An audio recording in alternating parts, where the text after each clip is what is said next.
Hi there, and welcome to the Skylight Books author reading series.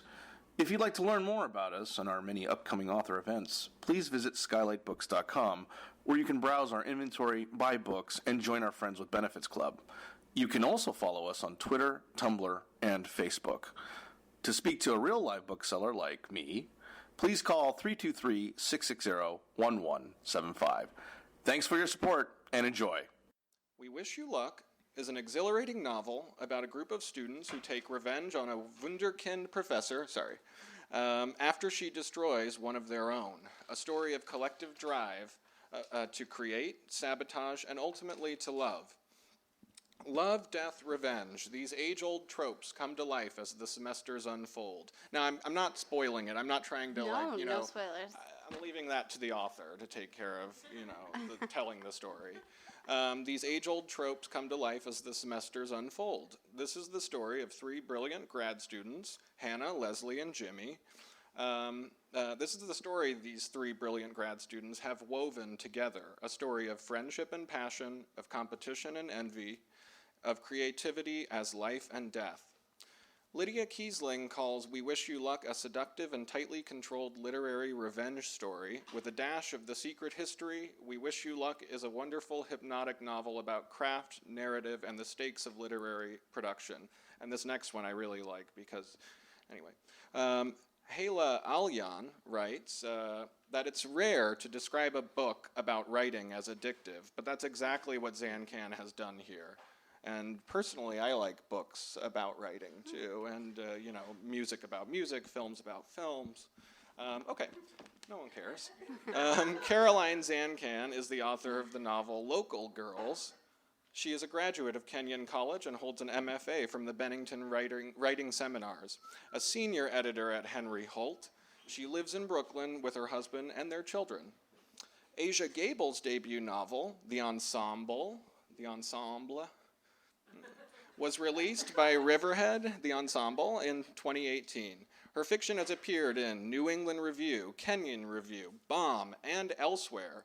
She was a 2012-2013 fellow in fiction at the Fine Arts Work Center in Provincetown and holds a PhD from the University of Houston.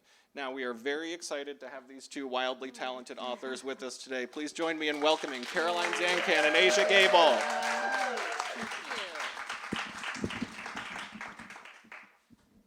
Should we start with a little reading? All right.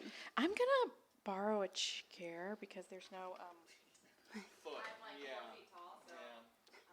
Do you want me to get in one of those too so that we don't have a weird height differential? No. I'm going to do this. Oh, yeah. Oh, okay. That's just going to, we're all friends here, so yeah. Yeah. Yeah, I don't have the bar. Okay.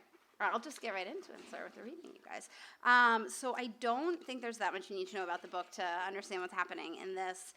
This takes place in an MFA program, and when something terrible happens in the program, two of the students there kind of decide to go rogue and write it themselves rather than going through official channels. And this is their kind of infamous meeting. This is the first time they ever met, and the student body becomes obsessed with them in general when after their revenge starts snowballing, and the way they met becomes kind of infamous. There was a long-standing debate among Fielding students on whether a Republican could create great art. And it is no coincidence that the people who said they could are people who had been in Professor Pearl's class. Not because he had professed affiliation with any political party or candidate, or even because of that gun he surely owned, even if it wasn't in his photo, but because he had the air of a small-town mayor or sheriff.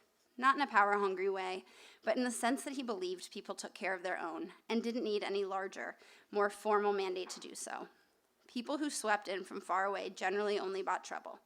You got the sense he didn't like suits. If the apocalypse hit, you'd want him around. Pearl had been married when his book was published to an equally celebrated novelist named Joan Pasquale, who, unlike her husband, kept writing after her first success. She had been a finalist for the National Book Award twice, once for her debut novel and once for a collection of essays about a random group of women who happened to get their chemotherapy at the same time and place and tracked the members of the group long after their treatments. Though she had lost both times, her almost maniacal following couldn't have loved her more if she had won. Even at the peak of their combined fame, the couple had apparently been wary of any sort of exposure or literary celebrity. The one interview we could find with either of them was a joint profile Life had done the year after Cactus and Dust came out.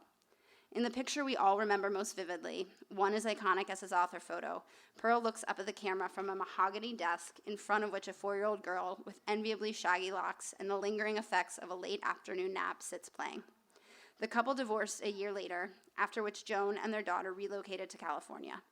We couldn't find any evidence that Professor Pearl kept in touch with either woman. His office walls were notoriously bare of personal photos of any sort, but this seemed out of character for him, and we wanted all of our characters consistent back then, both on the page and in life, not having yet considered that this was not only uninteresting, it was inaccurate. We know better now, though. Good men falter all the time. While the details of Pearl's personal life and the status of his second novel were in dispute, we could all agree that he was not the kind of person you disrespected by whispering to someone else while he was addressing the group, which is why what Leslie did on the first day of workshop was even more surprising than if she had done it in any other professor's classroom. She and Hannah were the only two first years in the class. Like most of us first years, unfamiliar with the campus and hoping to make a good first impression, Hannah had arrived at Sunset Cottage 10 minutes early. Leslie was 3.5 minutes late, and not because she was lost.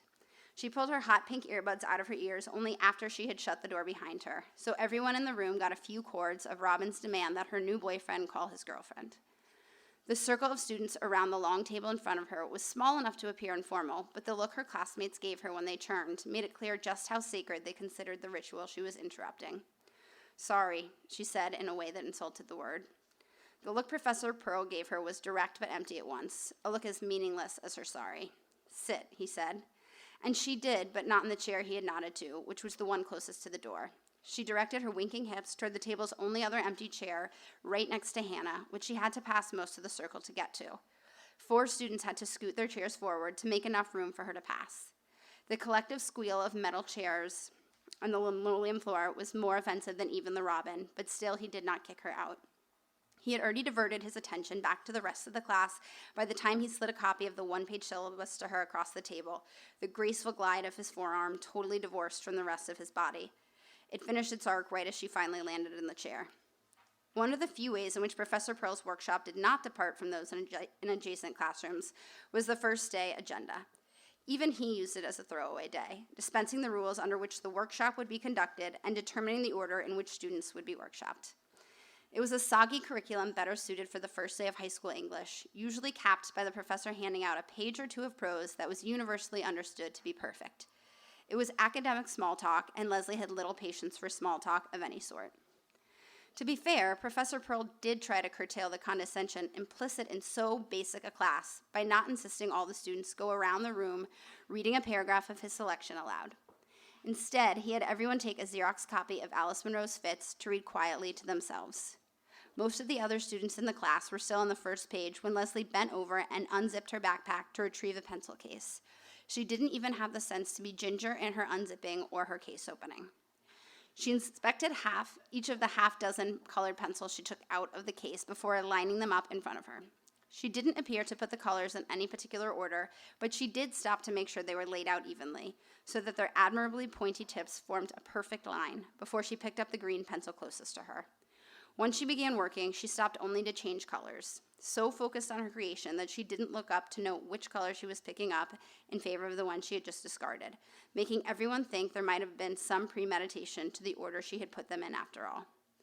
With each new letter, she drew the attention of more of the students in the room. By the time she got to the second N, everyone had abandoned the story, their heads up in some mix of curiosity and outrage, including Professor Pearl's. That Leslie had created a spectacle sufficient enough to distract from the reading would mean more to you if you'd ever read Fits. "Are you not going to read the story?" Professor Pearl asked, more amused than we would have been. "I think you'll like it. It's one of her best." "Yeah, I know," Leslie said, pausing only briefly in her exchange of a blue pencil for an orange one. "I've already read it. I've read all of her selected stories." For a second or two, the only sound in the room was a scratch of pencil on recycled paper. "Well," said Professor Pearl, leaning back on 2 chair legs, still considering how to proceed even as he spoke, "I suppose that makes sense. Just try to keep it down, all right?" Leslie nodded, but wasn't any less rigorous in whatever she was doing with the orange pencil. The students in the class who liked to see other people get in trouble exchanged "what the fuck" looks. But most people who know Professor Pearl wouldn't be surprised. He was a man of logic, and Leslie's was a logical explanation. He didn't believe in wasting time or doing something just for the sake of doing it, like rereading a familiar story just because someone told you to. The students closest to Leslie had made out the 6 letters in Hannah's name, from which several stars were now shooting against a plaid backdrop, just before Leslie ripped her creation from the corner of the syllabus sheet she had written it on. She tried to be coy, her smile was small, but her manic, childish excitement was unmistakable. She slid the scrap of paper over to Hannah, who was the only person in the classroom still reading at that point, offering her friendship the only way she knew how, by trying to startle or scare or impress her intended into it. Instead of being impressed or flattered or nervously cowering into her seat, hoping not to get blamed for this further interruption, since her name is now at the center of it, Hannah turned to Leslie, with her entire upper body, not just her head, and said, in a voice that wasn't loud but wasn't entirely a whisper either, "You're being rude." Without giving Leslie or anyone else a chance to react, she turned back to the page in front of her and the story even Leslie couldn't distract her from. After that, Leslie was completely in love. The kind of absolute, all-consuming love that distracts you from the tenets of life as basic as 3 meals a day and conquers even the bleakest, most devastating strands of loneliness. Which was a good thing, because even before Hannah chastised Leslie, the 8 other students in the class had marked Leslie as someone to be wary of and promised themselves they'd avoid starting up with her the sort of instant close friendship that happens only at summer camps, freshman year of college, rehab, and low residency MFA programs. What the other people in the workshop didn't know and couldn't tell the rest of us when they recounted the story later was that Leslie hadn't chosen Hannah at random. She hadn't written out Hannah's name and her too big, childish scrawl because she liked Hannah's blazer or the bad spellers must untie sweatshirt she was wearing underneath it, so dorky it was almost cool. She did it because she loved that first story Hannah had sent to the class, the way she loved very few things, truly and purely, without satirical comment or a joke to distance herself from it. She had read it long before she arrived on campus and several times since. She had reread it just that morning. It was part of why she had been late, and would read it again before the story was workshopped. She loved it the way you can love only a certain number of arrangements of words across the span of a life. If we had known this then, we might not have been so quick to judge, and the rest of the students in the workshop might not have told everyone else what happened quite as quickly as they did, or in quite such condescending terms. Because we had all loved something, some poem or passage or cluster of words, as much as Leslie loved Hannah's story. It was the reason we were all there.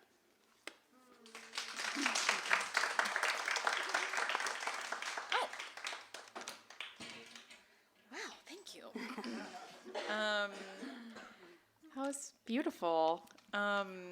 This book is so beautiful, and it's one of those weird combinations of books that happen to be like both juicy and beautiful, you know, like really fun to read, and also lands on moments like you just did that kind of identify like why writers write and why readers read and why we love books.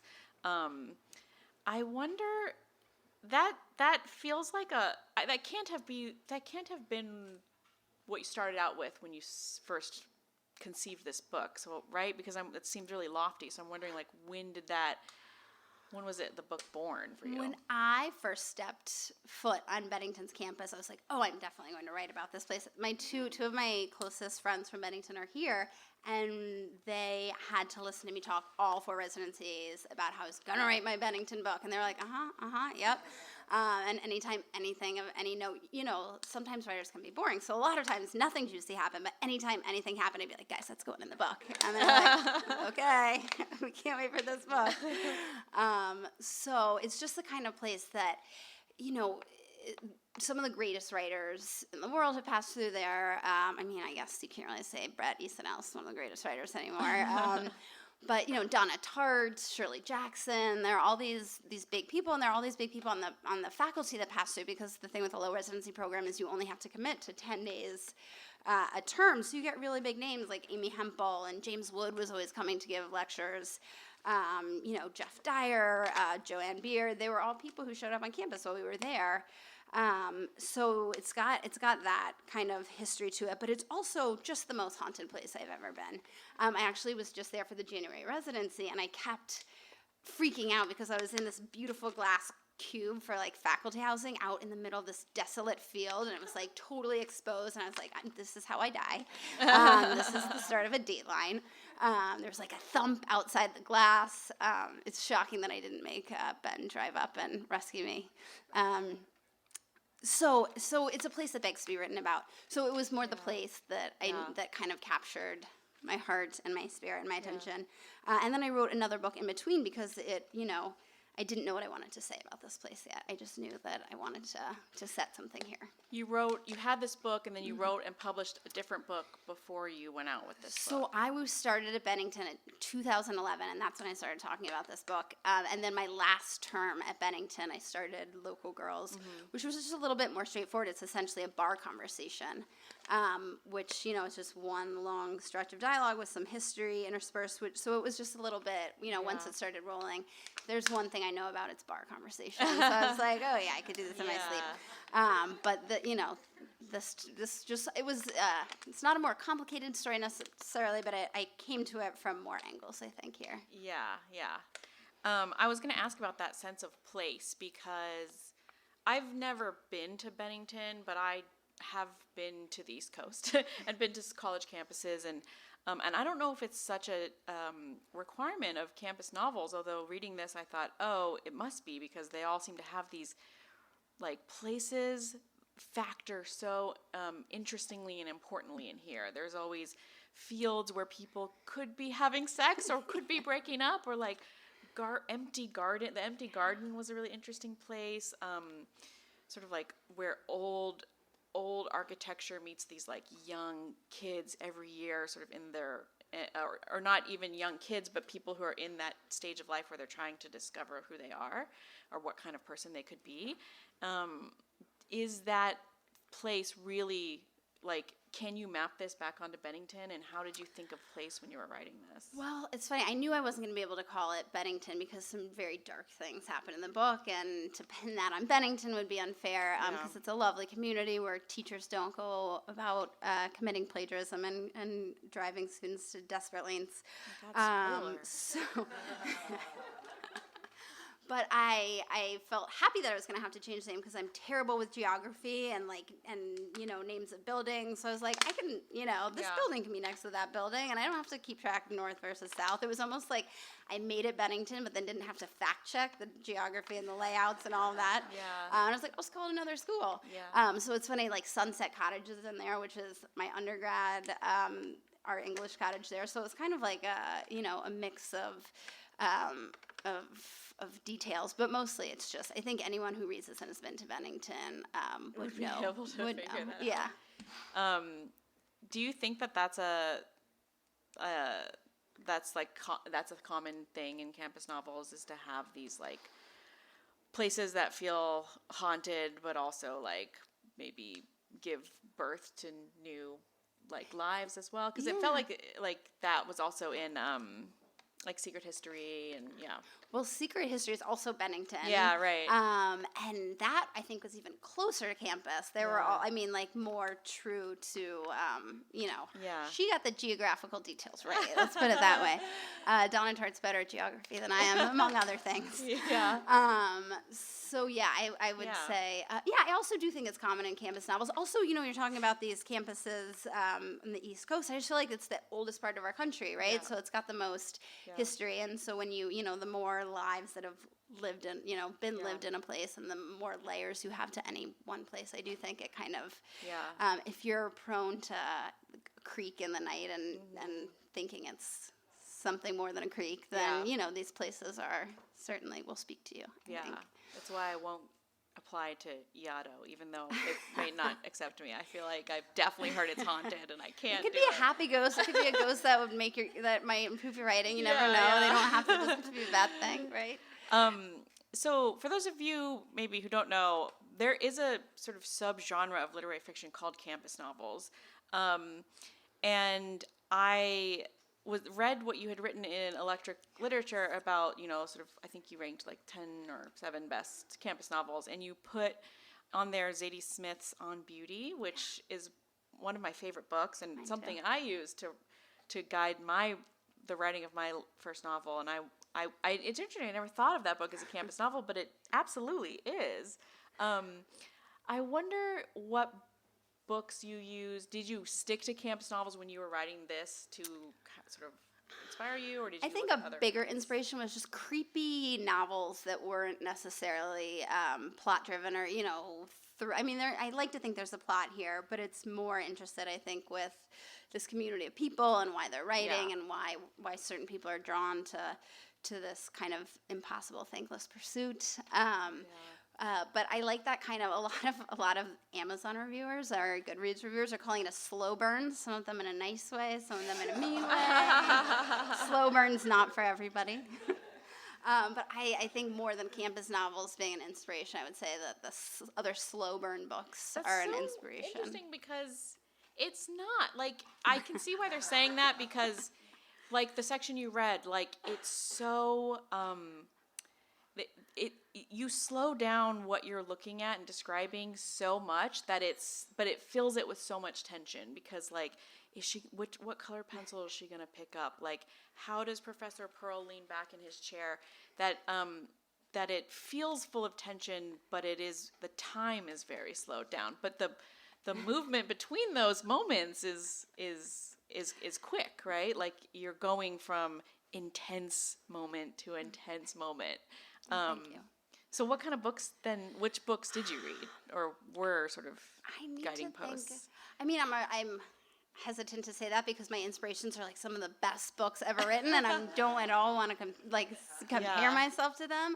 But as far as books where you know right away what is going to happen up front, and you're kind of like, why am I still reading? But you're reading it in one sitting.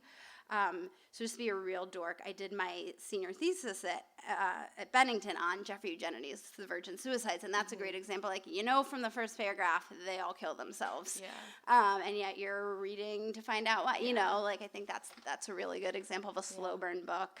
Again, I know I've already talked about Donna Tartt ad nauseum, but again, like, that's a book where a lot happens, but you're also like spending a lot of times in fields with these guys and like in the creek, and like as they're running around in their white dresses in the fields, and I was like there for all of it, even the parts that didn't speak to the story. Yeah. Oh yes, thank you. What? This is my husband here in the pink shirt. I make him listen to all my thoughts on books as I'm reading them, so it's fair that he chimes in. The Comfort of Strangers is this great novel by Ian McEwan, who, it's funny, it would have been a horror novel even if the last 10 pages don't happen. So I get to like 10 pages before the end of the book, and I'm like, Ian McEwan has written the most chilling, horrifying novel I've ever read, and nobody dies. And then the last 10 pages are incredibly gruesome and gory, and people do die. I'm like, oh no, okay, that's what a horror novel is. But it would have been a horror novel even if that had not happened. And so that was an interesting thing to think about, like, why were the hackles on the back of my neck? Why was that happening before this very gruesome double murder? Spoiler alert, sorry guys.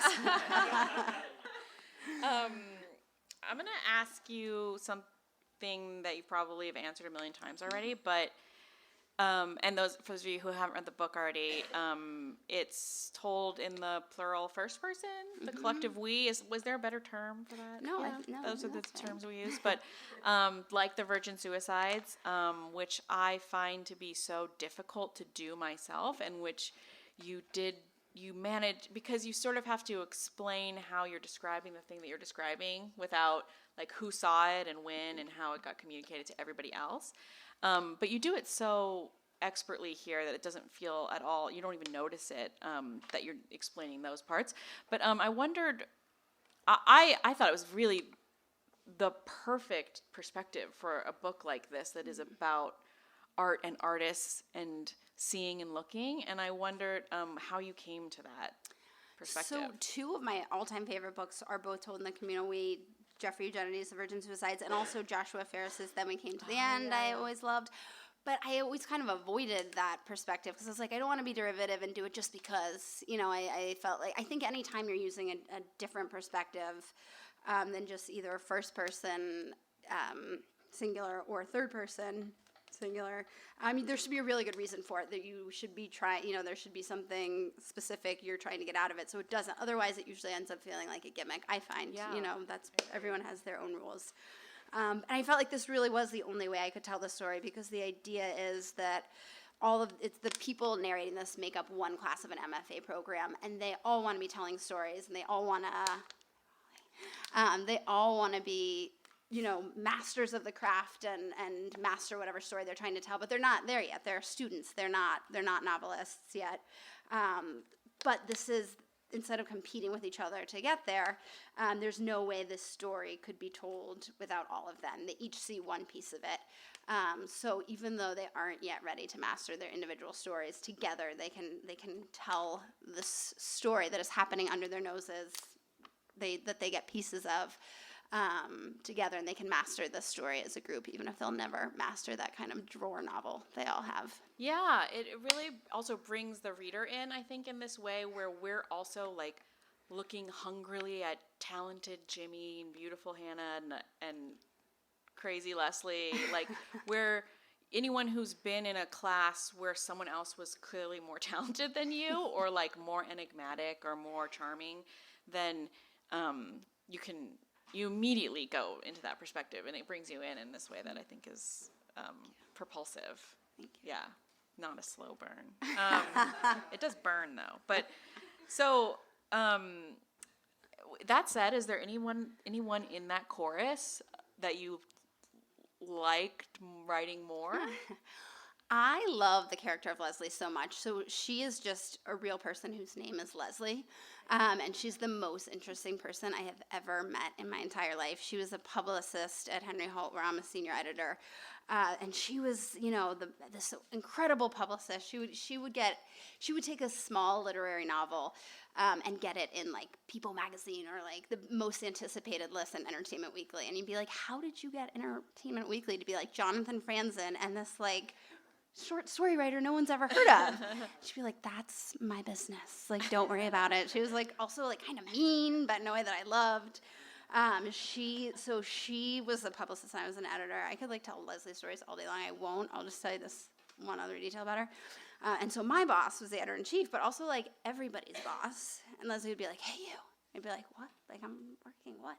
She'd be like, come watch Broad City in my office. And like, you don't say no to Leslie. So, all right, I guess I'll watch Broad City with Leslie in her office. This was when it was like a web series. This wasn't even like Broad, this was like once it got on Comedy Central, she was like over it. She was like passe. So Jillian, our boss, would be meeting with like very important authors, and she would literally be like, Jillian, can you please keep it down? We're watching something in my office. I'd be like, oh, you are so terrifying. But also, like, when I told her I was pregnant, she like wept. She was so moved. I was like, we're not that close. Like, what's happening right now? So she just kind of like kept you on your toes in a way that was really beautiful. We were in my backyard having a bottle of wine one day. I was like, Leslie, I'm going to write a book about you one day. And she's like, do it. I'll sue you. I'll get rich. I was like, challenge accepted. So I wrote this book kind of about her. Her name is Leslie in the book. And I was always like, I knew Leslie wasn't really going to sue me. But I was also like, I wonder what Leslie's going to say when she reads this book. And so she's like my consultant for everything in life. So I send her the jacket when they send me the jacket. We're like talking about the book. So she gets her hand on a galley and she just emails me out of the blue and she's like, I fucking love your book and I can't wait to see what I'm going to do next. And like, fully knew it was about her. She's out there. Yeah. She moved from New York to Cleveland to like get into the like legalization of marijuana game. She's a publicist for like a marijuana farm out there now. It's very Leslie. She's coming to the Columbus reading. I don't know. We'll see what happens. Yeah. Does she write erotica like Leslie in No, here? she doesn't write at all. Oh, okay. But so it's not, there are a lot of things, like none of the actual biographical details are true. Yeah. Like Leslie has all kinds of weird backstory in there. It's just the spirit of Leslie. And also that writing of the name thing. So we had these very formal marketing meetings and it was like my second day and she like takes the very formal marketing agenda and just starts writing my name on it with like all these balloons. And I was like, we're going to get in trouble. Like I'm like a Catholic schoolgirl, so I'm always like afraid the nuns are going to yell at me. I'm like, what are you doing? She like rips it out dramatically and slides it to me. I was like, what's happening right now? Are you going to kill me later? So like that is taken from that marketing meeting. I mean, Leslie's the hero of this story. So she's still my favorite person. I see her like once every 2 years. I love everyone here, but Leslie's my favorite person. Yeah. I just wanted to read a section that I love, because I can. So this is describing Jimmy's writing, I think. Yeah. It wasn't just that the rhythm and flow of the language felt as natural and effortless as waves breaking on sand, or that each word he chose was just the right amount, fresh, unexpected, but not so strange that you couldn't picture or feel right away what he was talking about. It was the moment of realizing some private little thought that had always made you lonely, the kind that seems to fall from empty air on hungover rainy Sundays spent in bed, or in the middle of the night when you wake up running through the list of people you love most, ticking off all the ways they might be in trouble, was actually as common as speeding tickets and spring allergies. He put a finger on all the things that you had spent your entire life discovering were true, but were only just starting to try to find the words for. There was power in writing that good, and authority in being able to feel your way through the world like that, even if it was the only authority he had. It was one of the few great equalizers in life, a kind of authority or ability that doesn't correlate with how attractive you are, or how much money you have, or even how smart you are otherwise. It goes on, but there's that felt to me like part of the mission of the book is to like, in trying to describe what good writing is, you're trying to describe Jimmy, and all of them have been like graced with Jimmy's presence for a short amount of time, and his talent and his inability to talk about it to them is what the whole book spins around.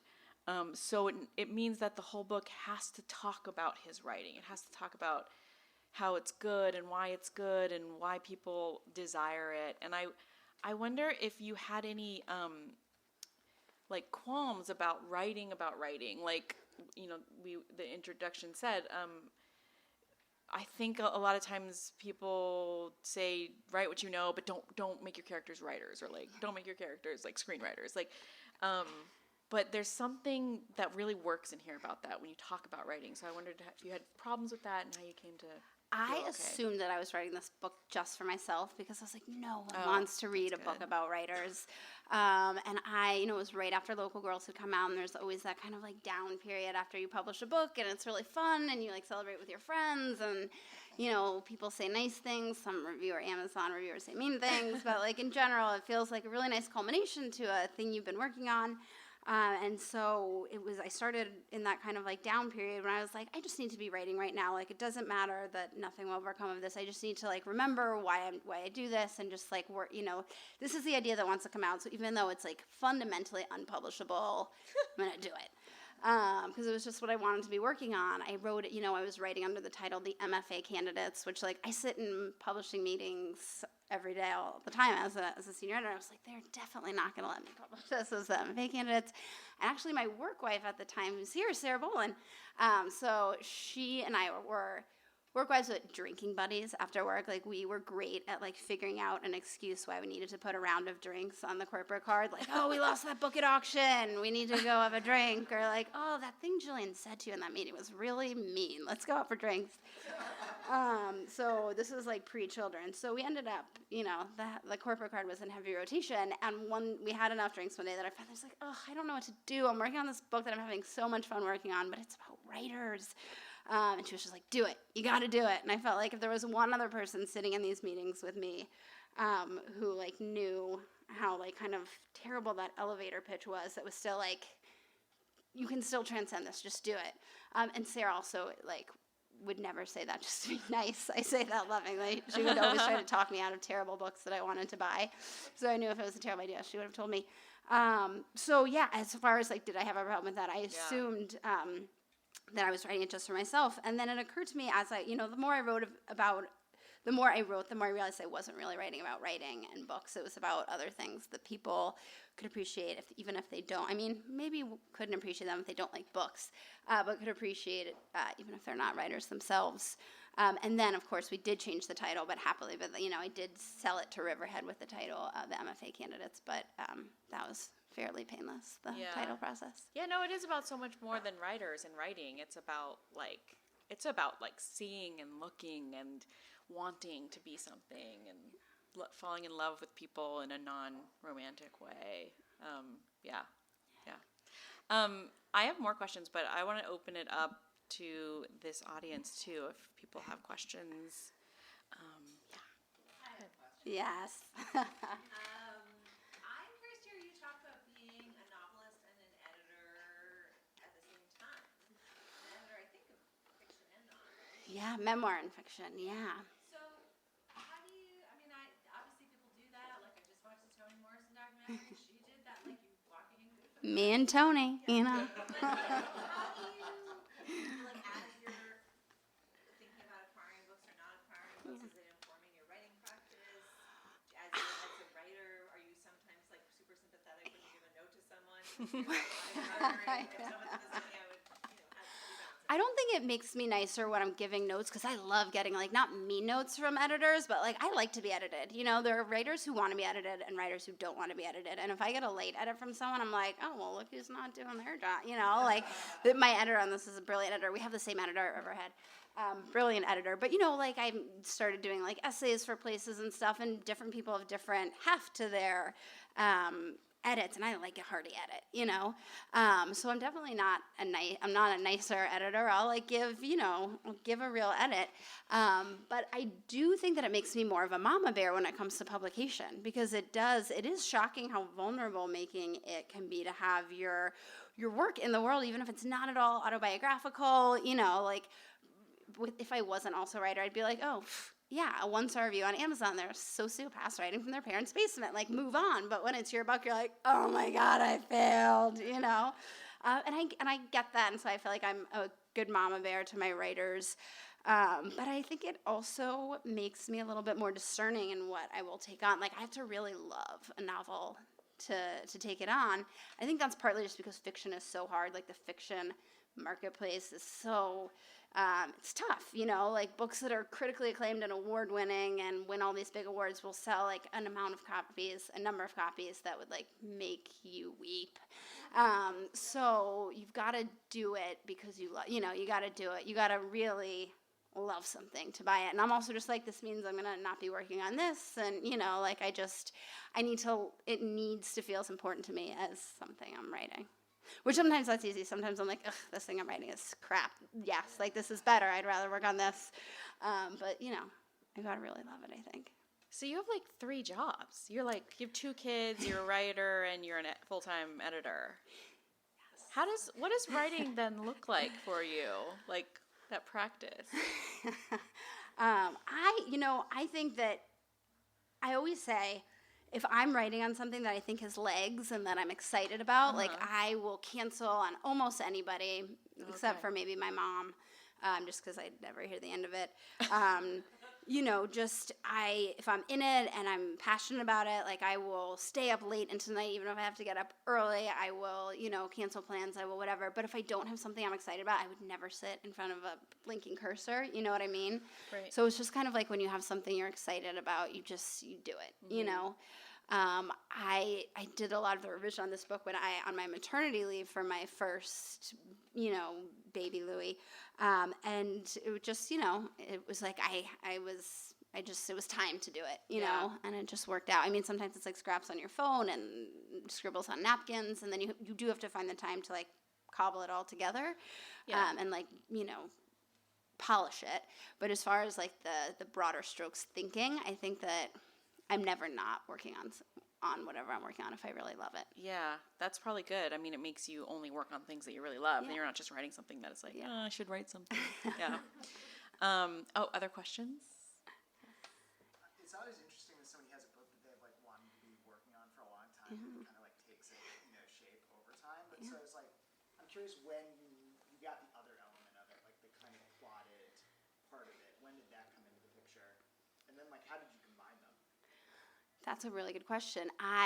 It's funny because I knew that it was going to be, like, in the communal we, and that, various characters were going to pop out. It's kind of like a Greek chorus with solos is how I figured out how to talk about the way it's narrated. So I knew it was going to be a Greek chorus, and then I knew what, which pieces were going to be there for individuals to pop out and tell. But that was kind of the part that took a long time, is to figure out, like, which character was going to, just kind of putting the structure together with the plot and like which story each of them are going to tell. And at first it was just kind of like I would come up with a name and be like, okay, this guy's going to do it. And then by the end I felt really, excuse me, close to each of the characters and like I knew them and they were real people. But that took a lot of drafts, I'd say. I love Tanner and Melissa. This like, I don't know how to describe. First of all, I love that anyone's named Tanner is funny to me, but the fact that they like have this love affair that they think is secret over the course of these years they're together, and then marry other people and have these other lives at home and are tortured. It just felt so MFA. It was appropriately annoying. Yeah. Other questions? Someone in the back had a question.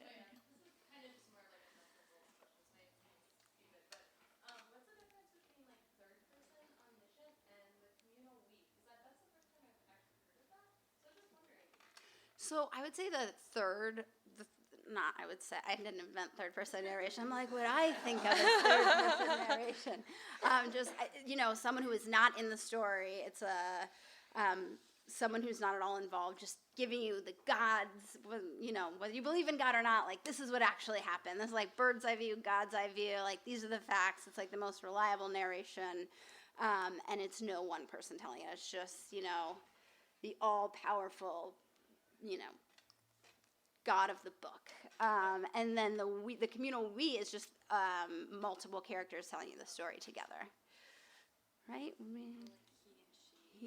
He and she versus we. Like he went and picked up the book, or we went to the library. Yeah, and also, so I would say third person narration is infallible. Writers can be tricky, so maybe they're telling you something as fact, and then you later learn that it wasn't quite factual. But if it's we, or if it's first person singular, you're getting one person's take on the story, or if it's a group of people, it's a little bit less reliable because they're only telling you what they know. Yeah, there was a magazine that talked about your book that got it wrong. Did you see that? No. I feel like it was like Elle or something.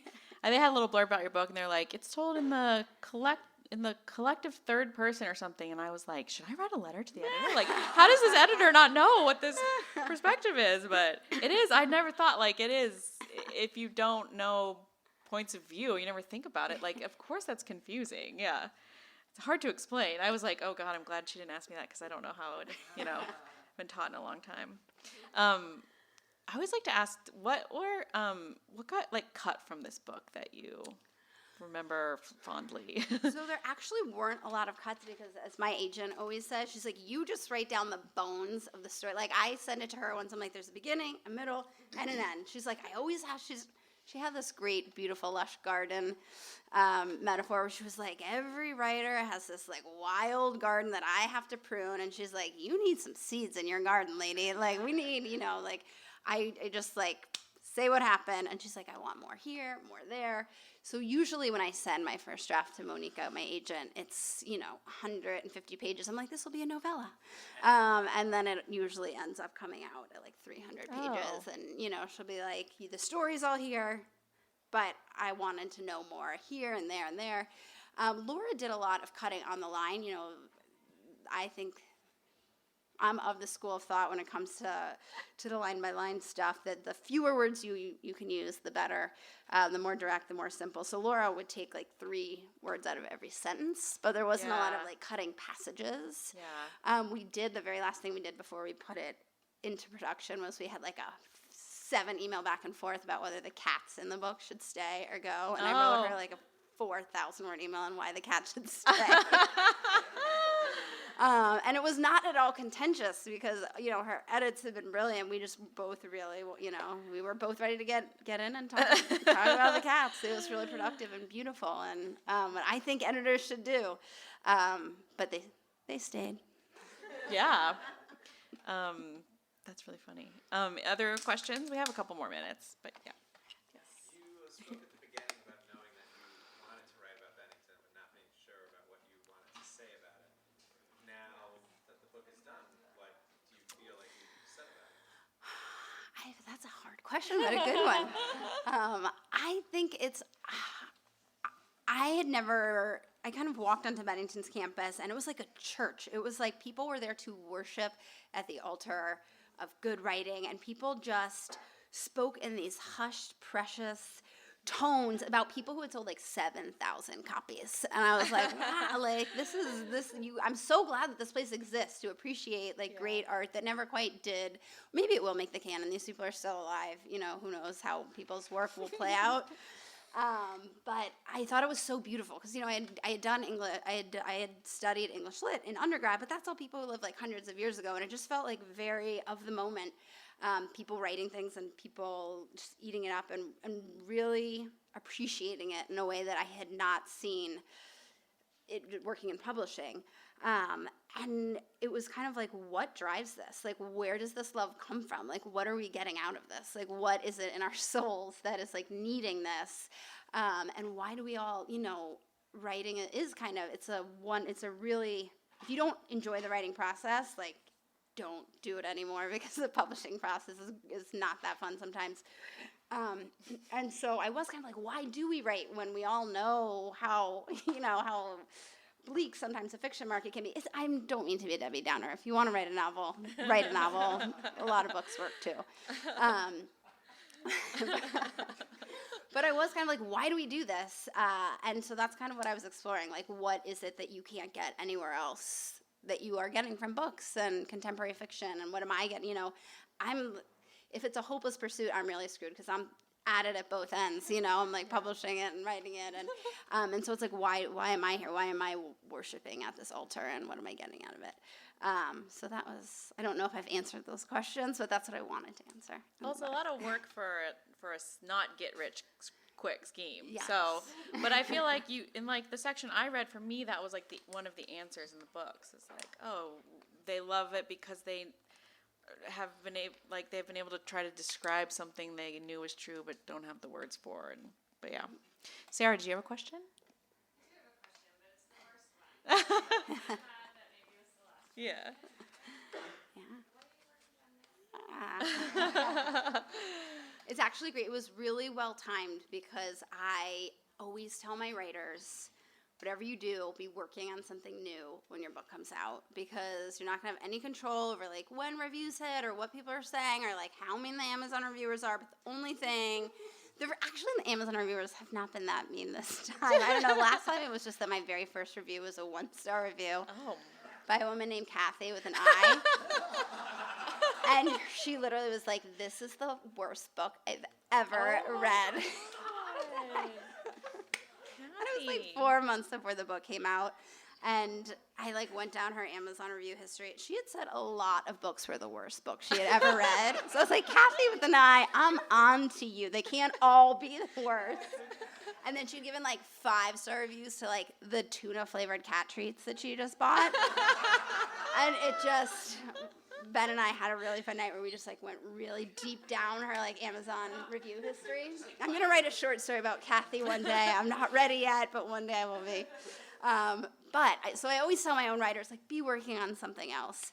So like 3 months ago, I did start working on something that I'm really excited about. And it's funny because it's weird to talk about this book now because I'm kind of like, oh, I want to be talking about my new book, even though I don't really know what it's about. Yeah. But I don't really know how to describe it, but I am working on something new I'm excited about. Nice. Good. Well, we look forward to it. Yay. Buy a book for your friend who likes books, if you already own one. This has been really great. Thank you for coming to talk to us. Thank you for the brilliant questions. And you're going to sign books up here. You've been listening to the Skylight Books author reading series. Don't forget, you can listen to this and all of our other great podcasts at skylightbooks.com. Thanks again for stopping by, and we hope to see you soon.